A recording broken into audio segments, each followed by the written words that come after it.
L'histoire de Christelle est malheureusement courante. Cette maman en solo ne touche plus la pension alimentaire qu'un juge lui avait octroyée.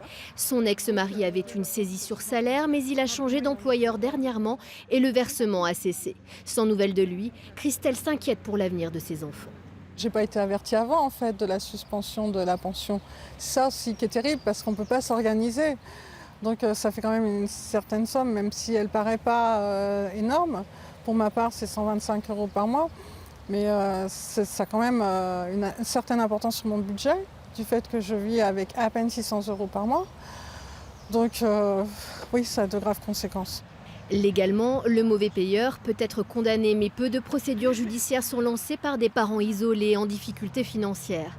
Il existe un autre recours. Il est à chercher du côté de la caisse d'allocation familiale ou de la mutuelle sociale agricole. Ces organismes disposent depuis 2 ans d'une agence de recouvrement des pensions alimentaires impayées. Dans ce cas, la CAF va verser l'allocation de soutien familial. Donc pour un enfant, c'est 115 € par exemple. Et puis va se tourner vers ce qu'on appelle le débiteur, donc celui qui ne paye pas la pension alimentaire. Et elle va recouvrer les arriérés de pension alimentaire.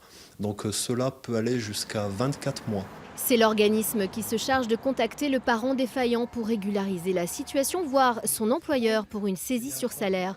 Un dispositif encore méconnu, 750 000 personnes en France y ont eu recours l'an dernier, 5 000 en Saône-et-Loire.